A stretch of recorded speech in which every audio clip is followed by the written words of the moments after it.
जोंनि मंगल बर' सार बियो ओनसोलनि सासे रोंगराग' सासे सुबुंमोन। बियो 1975 मायथाइनिफ्राय 2010 मायथाइसिम जोंनि नोलोबारि गोजौ फरायसालिनि सासे गाहाय फोरोंगिरिमोन। बिथाङा दिनै गोबावसै लोमजानाया एसे बेमार जानानै थानाया, नाथाय दिनै हरखाब 8:55 बिथाङा प्रेसार स्ट्रक जानानै हार्ट एटेक जानानै बिथाङा रुंसारि जालांबाय।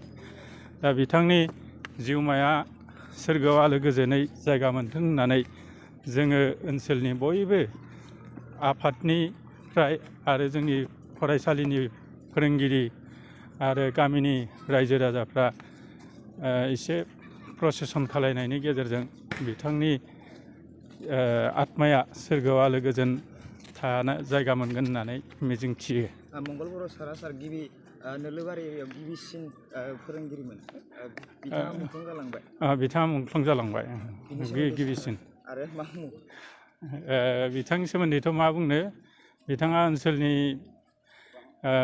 बे समावथ' जेबो गैयानोमोन, रावबो फ्राय गैयानोमोन। नाथाय बिथाङानो सासे गोजौ फरायसालिनि गाहाय जानानै ओनसोलनि गोबां सुस्रांनाय खामानिखौबो मावदोंमोन।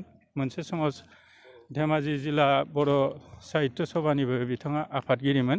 दा बिथांनि जिउ गोमानायाव ओनसोला एसे जोबोरैनो खहा जादों होननानै सानजायो।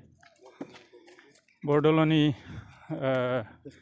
आन्सलिक बर' फरायसा आफाद थुनलाइ बरदल'नि आन्सलिक बर' थुनलाइ आफादनिबो बिथाङा आफादगिरि हिसाबै खामानि मावबोदोंमोन।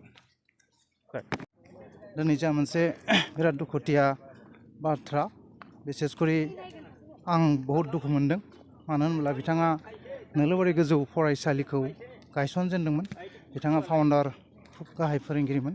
बिथाङा बे नोलोबारि गोजौ फरायसालिनिफ्राय सरकारि नेम बादियै थांनाय 2010 मायथाइयाव बिथाङा रिटायार जादोंमोन।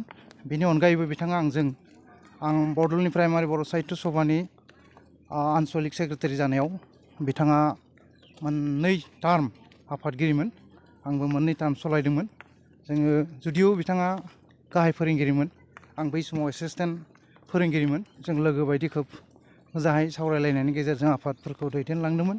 बेनि अनगायैबो बिथाङा धेमाजि जिल्ला बर' थुनलाइ आफादनिबो आफादगिरि जादोंमोन।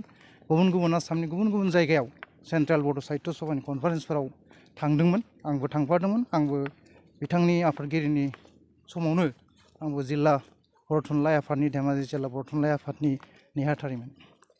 बेनि अनगायैबो बे ओनसोलाव जोङो गुबुन जायगाफ्राव हारिफोरा अलखदाव गोलैबा जोङो बेफोरखौ गेद्दा गुद्दा जानाय समफ्राव एसे सिद्दाफोर खालामनो हायो नामा, बेफोरबायदि थांखिजों बर' सारा मदद होदोंमोन। आरो आंबो बिथांखौ गुबुन बे जायगाफोरावनो जोंनि बे ओनसोलाव लोगो मोनदोंमोन। बिथाङा खोब सहज सरल मानसिमोन, जेबो क्रिटिकेल नङामोन। आं जोबनायाव बेखौनो बुंगोन, बिथाङा सासे बे ओनसोलनि गायसनगिरि फोरोंगिरिनि अनगायै बे ओनसोलाव शिक्षानि जि सोरां एबा पहर बेखौ होजेनफैनाय सासे मानसि। बेनिखायनो जों दिनै प्रसेसन खालामदों आरो जों आसा खालामदों, जेसेखि आं आसा खालामदों बिथांनि जिउ आत्माया जाहाथे सोरगोआव आलो गोजोननि जायगा मोनो, जेरावखि थायानो मानो जाहाथे सान्थियै आरो मोजाङै थाहैयो। आरो जों बे ओनसोलनि बर' फिसाफोरखौ जाहाथे मोजाङै थांना थानायाव आशीर्बाद हरबाय थायो, बेखौनो आं सारनि आत्मासिम आङो गुरै आर'ज थाहरबाय। गोजोन्थों।